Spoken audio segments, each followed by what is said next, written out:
5:30, so we'll call to order this meeting for Monday, June 1st. Carl, can I get a roll call, please? Council members, please indicate your attendance by saying present. Councilmember Remley? Present. Ronayne? Present. Lunsman? Present. Reif? Present. Johnson? Present. Bunceness? Present. Olson? Present. Rux? Present. Mayor Schoeneman? Present. Please stand with me for the Pledge of Allegiance.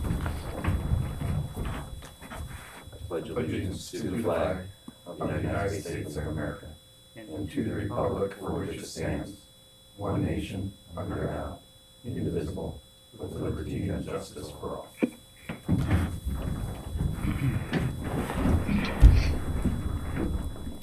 First order of business will be to approve last week's minutes for the meeting of May 26th. Can I get a motion to approve those minutes? Move to approve.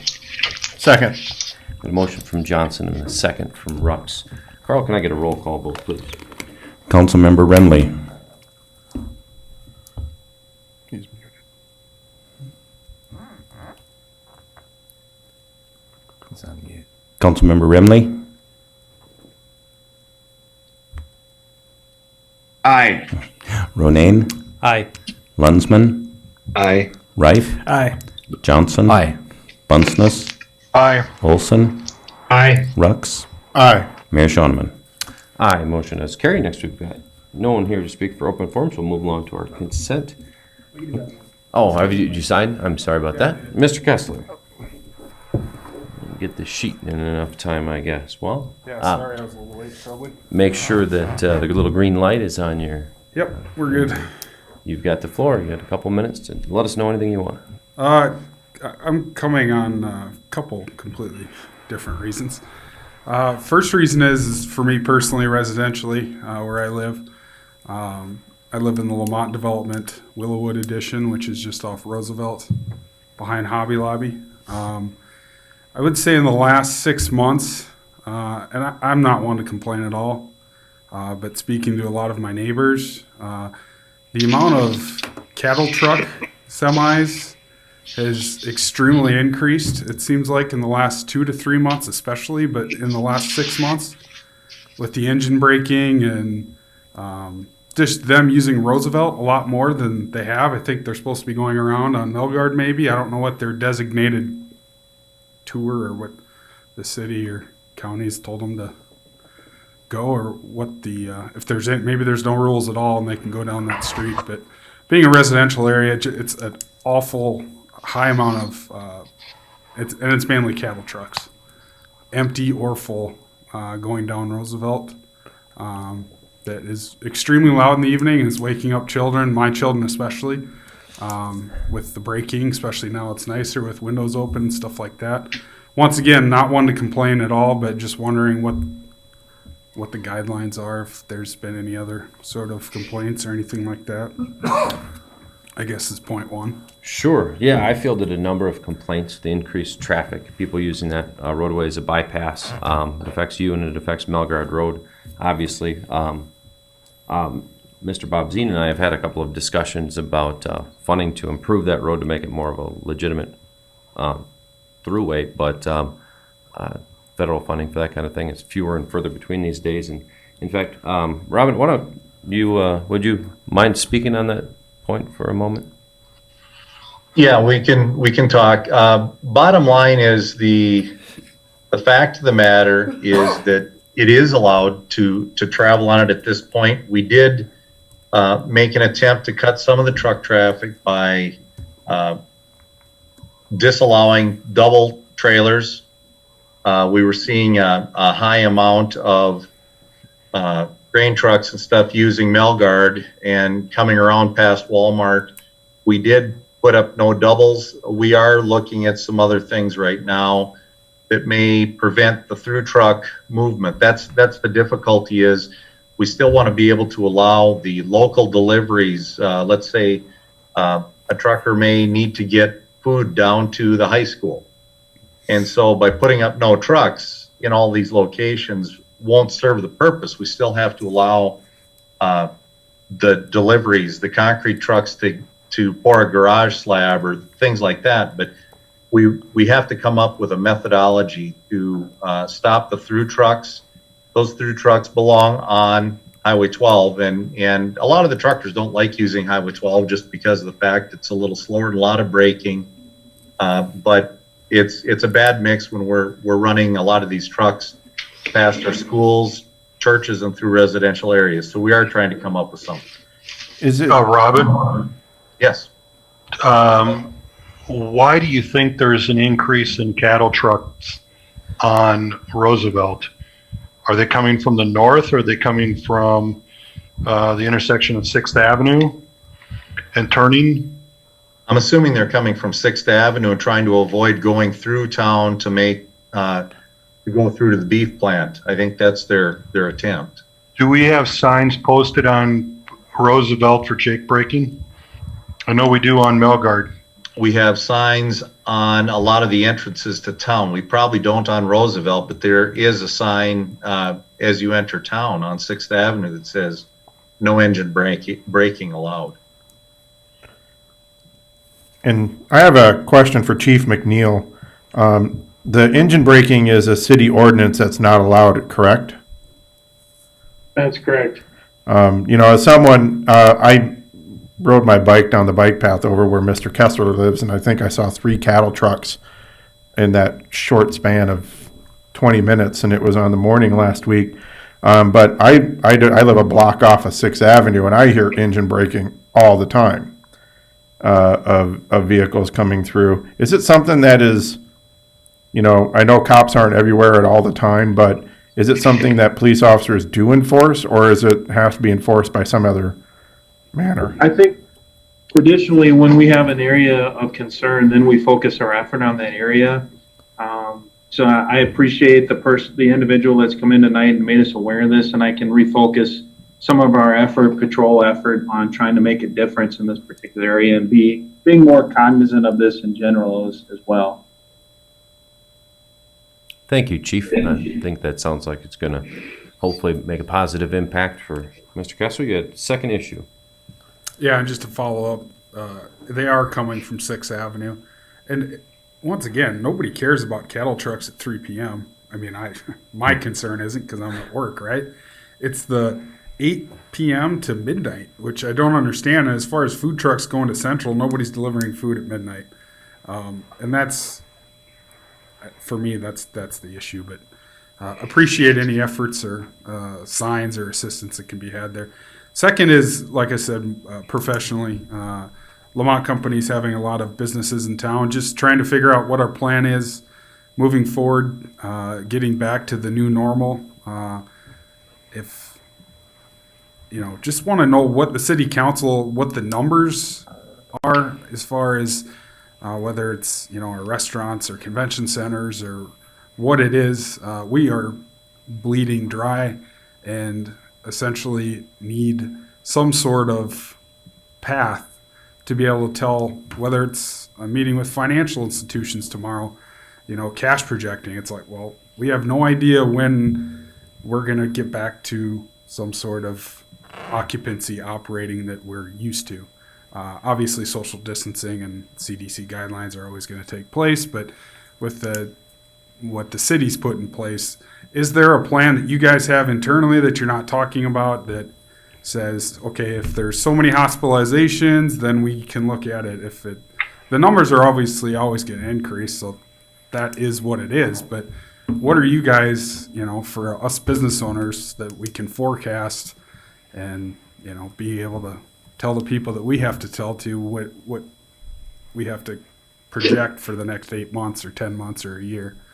I guess what that looks like, because, coming off this weekend, we had a, pretty good number as far as cases being down compared to last weekend. But cities like Sioux Falls, Watertown, even Deadwood, where we got to reopen our casinos and restaurants and stuff like that. So just trying to get an update on what Aberdeen's thinking and when we can, as business owners, get back to a new normal per se. Quick question for you. So of course, our ordinance that basically says, you can have as many people in the building as you can socially distance. As a business, if there were no restrictions, would you still follow social distancing guidelines, or would you? Yeah, I mean, I can only speak to our businesses. Space is not a problem.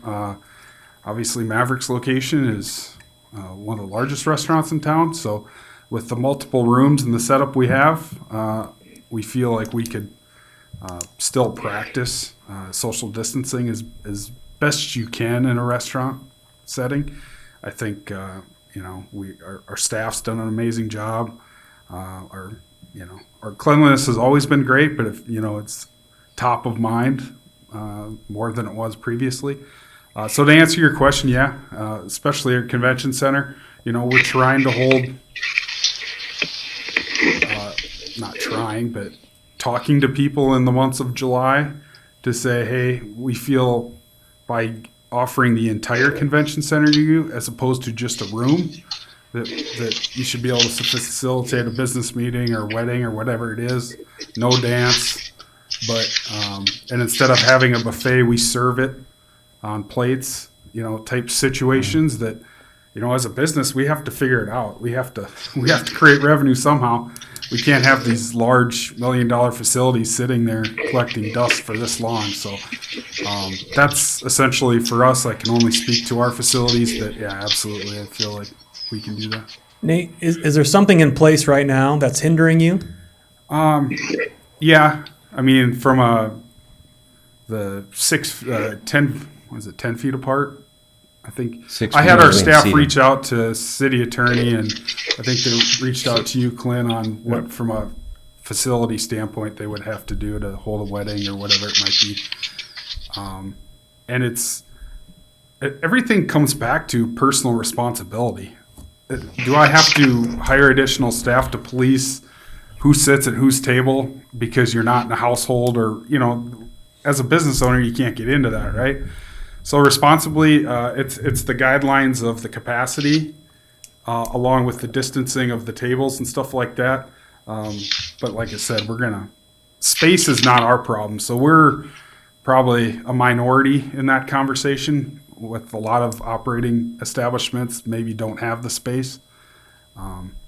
But for us, essentially, it's just projecting and being able to, whether it's hiring more staff, bringing on more inventory. Like everybody's learned through this, it's very easy to shut down a business. It's a lot more difficult to get it ramped up back to, where you were. So staffing's been a huge challenge with the unemployment bumps. Getting people to come back to work, it feels like is a lot harder than it should be. But, then you have plenty of employees that are excited to come back to work. So we're just essentially looking for some sort of plan from the city that I think is publicly known and that business owners can, have something to forecast off of. And I know you guys can't predict the future and the numbers, but why can't we say if hospitalizations drop below this happens? So then us that don't want to have to come to city councils to get updates or watch your guys' minutes or watch your videos or read your minutes, that we have something that we can kind of go off of to know that, hey, it's getting closer, so we can start preparing for more staff and or what that might look like, as opposed to just reading it in the paper tomorrow. You guys decided to, lift any of the temporary stuff that you have going. So, Yeah, thank you. I think that it was pretty indicative of the spirit of the state when Sioux Falls dropped all of their ordinances last week, and I think that that's kind of what I've been hearing from around the state. So I think we're probably going to be one of the last to entirely drop it if the previous votes have been any indication. But hopefully it'll be right around the corner. I was going to make the appeal today that we have less active cases than we have. The number continues to decline, and then following the lead of Sioux Falls, who's had a much, much more serious problem with all this. If we go by hospitalizations at any given moment, I don't believe there's any right now. And most times when we've had meetings, there's been 0. To date, there's been 13. So I would agree that that's very, very promising. Ron, can you speak to other cities that are dropping their ordinances, their COVID ordinances altogether? Or Lynn, perhaps? Yeah, I had a meeting today where I got in on the mayor's meeting of first class cities, and it sounds as though, you have some cities that have dropped their ordinances, like Mitchell as well as Watertown. Rapid City believes that theirs will be dropped within 2 weeks. I know that Brookings is still continuing with 50% within the restaurant, but there seems to be general conversation as to what point this will end. I know this evening you're going to be talking about your continuing resolution, and I don't know what you'll do with that, but I also know that even with the continuing resolution, Ron can talk to the subject matter, but I think ordinance number 3 expires on June 15th, if in fact, even if you approve the continuing resolution. Am I wrong, Ron? Well, that's June 14th is the expiration date.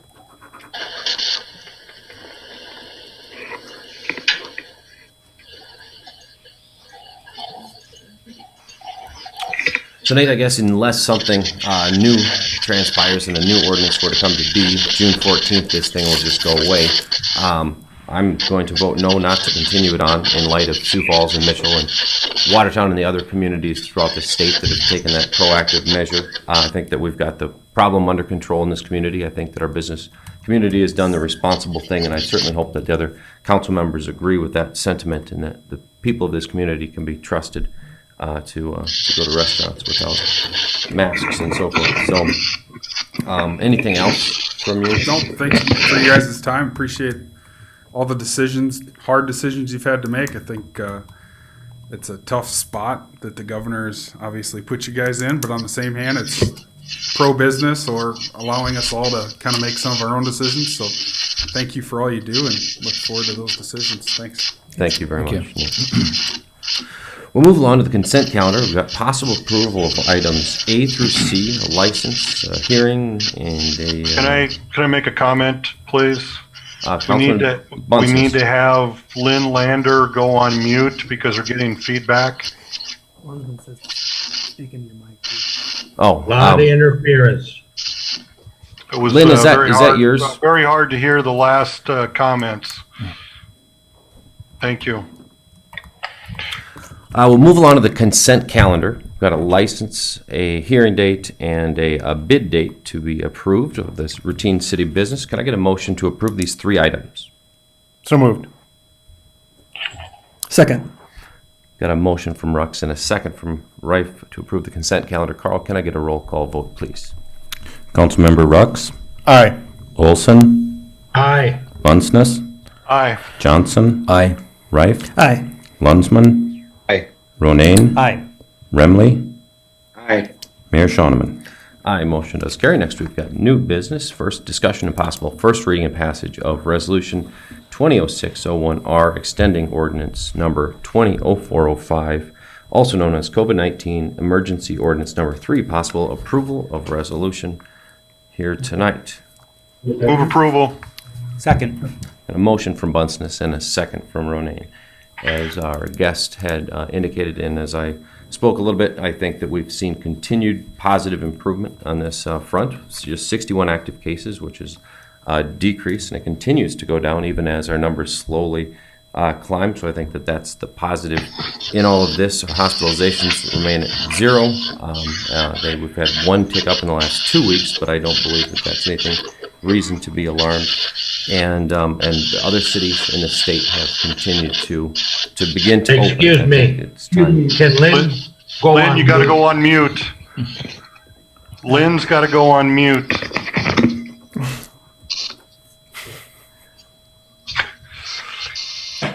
That works. Yeah, just done with this meeting. So I will be voting no, and I hope that some of you will join me in that. I think we need to open things up to the business community. I think that it's time. I think that in places that are much, much harder hit than us, that continue to face much more struggles with this, they're willing to put this into the hands of their people and trust the citizens and the business owners of their communities, which I think is the right move. Does anyone else have anything to add before we take a vote? Yes, I do. Lynn, you need to go on mute. Thank you. I'm going to support this, but if we're talking about making some changes to this ordinance, then I believe we need to get Ashley and Todd back to us reporting what they're seeing. I am not going to take anyone's word for this other than the professionals that are dealing with this. So if you want to do that next Monday, let's do it next Monday. I think it's irresponsible of us. We've used their information to get us to this point. Let's continue that. Councilman Wright. Ron, if we do nothing here, or if we continue to approve this, on June 14th it expires, is that correct? That's correct, Councilman Reif. It would expire automatically on June 14th if no follow-up ordinance is adopted. Okay.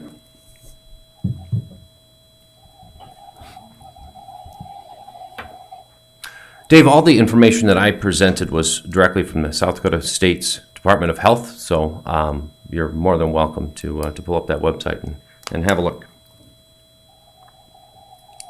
I would ask that the request be made by Ron or Lynn of Ashley and Todd to be at our next meeting. Yeah, and I would second that. I think it would be helpful for us to get have professionals who, frankly, should know more about this than we do, help guide us in these important decisions.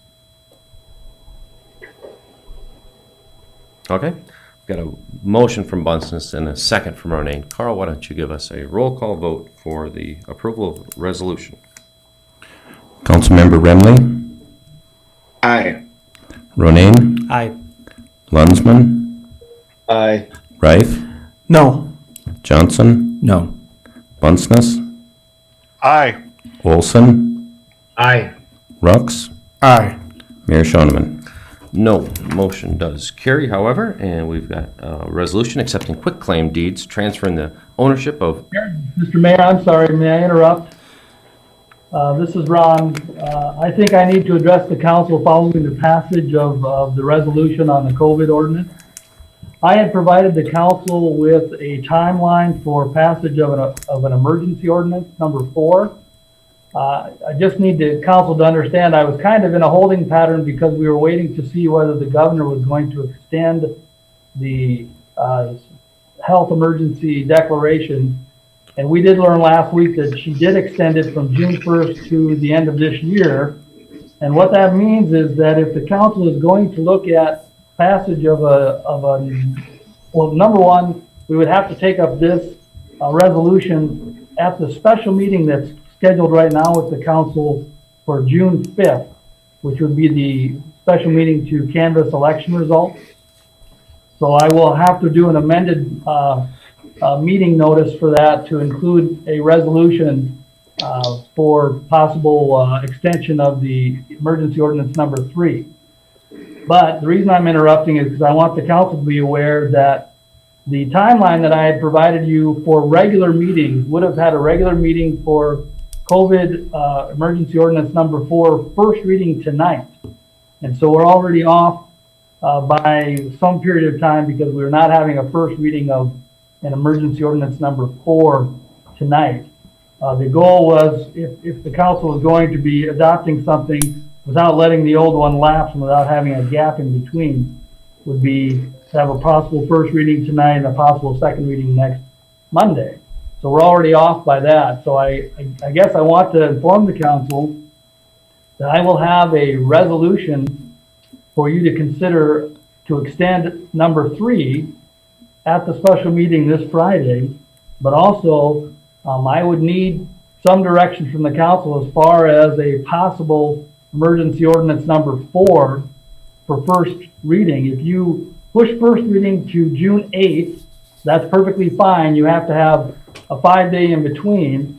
So you would be having a special meeting potentially on the weekend of next weekend, and then it has to be published. And we can hurry that publishing along, but there might be a short period of time when emergency ordinance number 3 would have lapsed, and whatever replacement ordinance number 4 you folks might adopt would then take place. I just wanted the council to be aware of this timeline. We have the two timelines. One is for just a resolution extending, and we'll put that on for this special meeting, but also the second timeline for possible replacement ordinance number 4. And I do want you folks to be aware of that. Then I would ask that emergency ordinance number 4 be placed on the agenda for the Friday morning meeting. For first reading. I'm sorry, Councilman Ronayne, it's hard to hear you, but did you just ask for something on the special meeting on the? If I understand that works, if we do it on Friday, that we can then have a second reading before number 3 expires, yes. Yes, and actually, if you use those dates, we could do 6/5, a special meeting again on 6/11, and then that would be published, and there would not be a gap in between the two ordinances. So, again, I don't know if there's any consensus for draft emergency ordinance number 4 for consideration for first reading at the special meeting. I guess I'll wait to see if there's others on the council who would like that. Yes. Can I get a third person? I think that we need to have maybe something in place, although I am not sure what that looks like at this point. I think what we have now is probably a little too strict for what the numbers, but my thinking is something maybe a little more like the first one we passed where, hey, maintain, or you could even have something as simple as must follow CDC guidelines as far as, because the CDC has really done a good job lately updating for multiple businesses and multiple events, etc. But like I say, I think until if you go with the governor, our peak could be late June, so we don't know what the numbers. But I don't know if we need something as strict as what we have now. Well, here's what I will propose to the council. I will draft a number of options. One will be simply just what we have for ordinance number 3. It'll just have ordinance number 4 on it. Another will be an ordinance that looks a lot like the very first one you folks adopted. And then the last will be an ordinance that looks like your resolution that you've been passing of late. So those are the 3 that I will draft and put on, and we'll get those to you and get those on for consideration at the special meeting on June 5th. Thank you very much. I'm sorry about that, Mayor. No problem. Glad to have your input. Ron, next we've got a resolution accepting quitclaim deeds, transferring the ownership of Aberdeen Development Corporation properties to the city. Possible approval of resolution 2006-02R. Lynn, you're here to tell us about that. I think that's Robin. Lynn's talking, but he's on mute. Lynn, you're still muted. Maybe that's better. Can you hear me? Yep. Okay. I apologize. My computer's not working again. I don't know what the deal is with the sound. I'll have Ron take this over because he knows what happened here. Something's wrong where I can't do it. I can hop in. We're the dynamic duo here. So here's what the Aberdeen Development Corp later last year had proposed an agreement for the city to take over some of the drainage that was coming off of AGP and going through some ADC properties. There was also a sweetener in there with the addition of a lot 1 safeguard that is a 12-acre parcel that the city has used for years for sweepings from its street cleaning. And so that was put in there, and that would be a possible site for a water tower in the future. So based upon the agreement, the ADC has provided quitclaim deeds for these 4 lots. We've got that information in the agenda packet, and the administration, I think if Robin wants to hop in, he sure can, but the administration supports it and would ask that the council approve and accept those quitclaim deeds for those various lots. Approval. Second. Got a motion from Bunceness and a second from Johnson. Does anyone have any questions for either Robin or City Attorney Wager before we take a vote on this? All right, then. Carl, give me a roll call vote, please. Councilmember Rux, Aye. Olson, Aye. Bunceness, Aye. Johnson, Aye. Rife, Aye. Lunsman, Aye. Ronayne, Aye. Remley, Aye. Mayor Shonneman. Aye, motion does carry. Next, we've got the purchase of Lot H8 at the intersection of Roosevelt and 8th Avenue Northeast. Possible approval to purchase the real property as described from Mary Cutler in the amount of $1,000 and to authorize the city manager to sign the purchase and closing documents. Robin, will you tell us a little bit about that property, please? This is a property that really is unbuildable. We have been using it for a number of years, and we just felt it was time to put it in public ownership. We do have some facilities that are on or very near it, and Mrs. Cutler is willing to sell it, and we felt that it was appropriate to do so at this time. Motion to approve. Second. Got a motion from Olson and a second from Rux. Does anyone have any questions about the acquisition of this property? Or else, Carl, give me a roll call vote, please. Councilmember Remley, Aye. Ronayne, Aye. Lunsman, Aye. Rife, Aye. Johnson, Aye. Bunceness, Aye. Olson, Aye. Rux, Aye. Mayor Shonneman. Aye, motion does carry. Next, we've got amendment number 1 to the AIP grant agreement 346-001-38, 2018 for the airport passenger loading bridge project. Possible approval and authorize the city manager to sign the amendment to the grant agreement. Rich, what can you tell us about the loading bridge project? Okay, I think I'm unmuted now, correct? You are. We can hear you. Okay, thank you. Good evening, council. Yeah, this was just, we're asking for Lynn to be authorized to sign off on the amendment number 1 to the passenger loading bridge AIP project 38-2018. That would be the city's share of $45,007, so 45,007. Move And approval. then that will complete this project, and the financial closeout will be done, and it will be behind us in entirety. We had a motion from Johnson. Can I get a second on that? Second.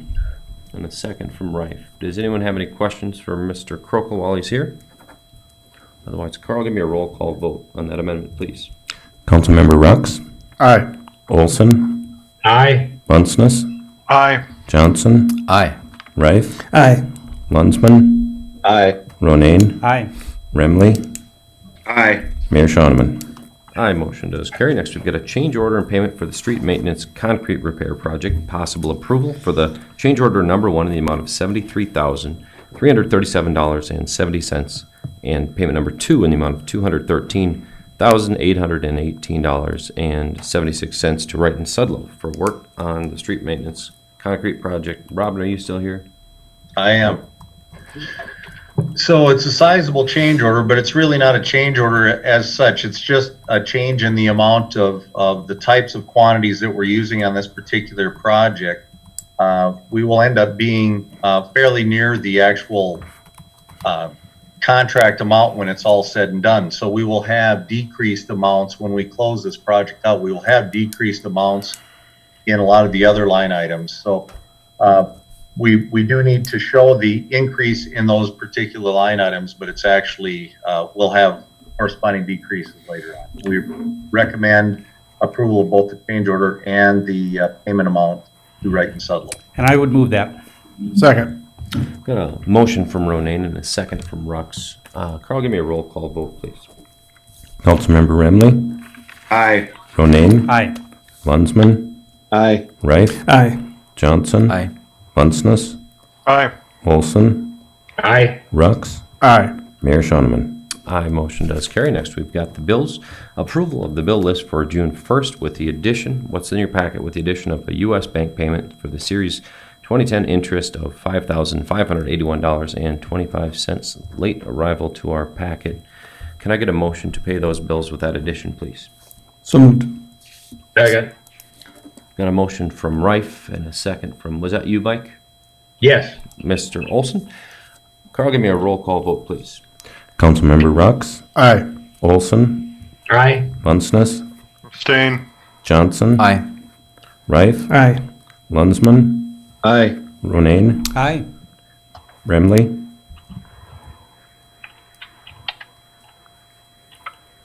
Still muted. Councilmember Remley, Aye. Mayor Shoneman. Aye, motion does carry. Next, we've got the city manager's report. Lynn, what have you got for us tonight? I'm having some serious Zoom problems this evening. I have a report. Did you say you had no report? Yes. Yes. No report. Sounds good. Does anyone else have anything to add before we adjourn? Councilman Rux. Just a quick thing, a few months ago, we had a person from the Happy Homes Division by the high school come and talk about a street light, a signal light on the corner of Lawson and Melgard. She emailed wanting an update on that. Do we have any updates on that? Well, we do anticipate that there will probably be the need for it. We're talking $250,000 project, so obviously we do not have it in this year's budget. But we do, the budget that I prepared for traffic control that's been submitted to Lynn does contemplate that we will be asking for that money for next year. Okay, thank you. The other thing is tomorrow, if you haven't already voted, make sure to go vote. Sounds good. I think that it's on top of a lot of people's minds, as well as local law enforcement, that there's been peaceful and not so peaceful protests throughout the country. Saturday, there's been one planned for Aberdeen beginning at noon. We'll be definitely keeping our eyes on that. And we've been hearing from various other entities throughout the state that we might be able to anticipate some action here tonight. So I guess stay tuned and do what's best for your family and your business. Chief, can you talk about preparedness for that sort of thing? Yes, can you hear me okay? Yes. All right, thanks for the opportunity. As the mayor's talking about, we fielded many calls from citizens today at the department. People were inquiring about the rumors of protests, riots, more specifically violent things that could be occurring. There was nothing specific about any violent or any type of riot or protest that we knew of a specific time or date or by a group or individual. There have, as the mayor spoke, been a few inquiries about locations for future events, and we appreciate asking about that. The American News helped us put out a message. There was a question about an organizer that wanted to possibly use an area near the courthouse for an event, and there was a rumor that law enforcement were arresting people who were standing in protest in those peaceful events, and that was untrue. So we appreciate kind of dispelling that rumor. But really, up to this point, we've engaged with the state resources today. There's just a lot of rumors, a lot of different things on social media, but nothing's been confirmed or has any legitimacy to it about any group or any organization outside group coming to Aberdeen to cause problems. Today we did meet in the afternoon with our local law enforcement group, with the sheriff's office, the highway patrol, our dispatch center, our fire department, and an FBI agent, just kind of discuss and plan for events and circumstances if they were to occur, and how we would react and respond, and how we would scale resources in the event that something serious would happen. So I feel like we did a decent job today communicating with each other and how we would respond to something and work together. And the key was communication. And I just want to appreciate the agencies that came today. The sheriff's office has been a great partner in this, as well as the other agencies. So I feel, we're fully staffed and we're in tune to the situation, and citizens are reaching out to us, giving us information, providing us information. But there's so many different things to try to focus on right now, and it's a lot of rumor based. So I don't have any concrete information about anything specific about any protest or riot that will come to Aberdeen. There seems to be a common theme about people coming to Aberdeen from outside the community in buses, and I haven't been able to really verify or legitimize any of that, but that seems to be a common theme, is that there will be groups that will come to Aberdeen in buses to cause problem or damage. And so we're aware of all those rumors, and we're trying to stay on top of it. We're just doing the best we can to be visible and patrol and be responsible for the citizens of Aberdeen. And Councilman Lunsman was there as well. Dave, do you have anything to add to that? No, I think that sums it up pretty well. We're keeping on top of it. Yeah, thank you to the both of you gentlemen for being proactive in this, and hopefully the learning that we've seen from other communities will serve as a guide for how to come out of this with the least amount of damage and problems. So thank you gentlemen both very much. Is there anything else before we move to adjourn here for the evening? Move to adjourn. Second. Got a motion from Johnson and a second from Rux to adjourn this meeting. Carl, give me a final roll call vote for the evening. Councilmember Remley, Aye. Ronayne, Aye. Lunsman, Aye. Reif, Aye. Johnson, Aye. Bunceness, Aye. Olson, Aye. Rux, Aye. Mayor Shoneman. Aye, motion carries. We are adjourned. Thank you.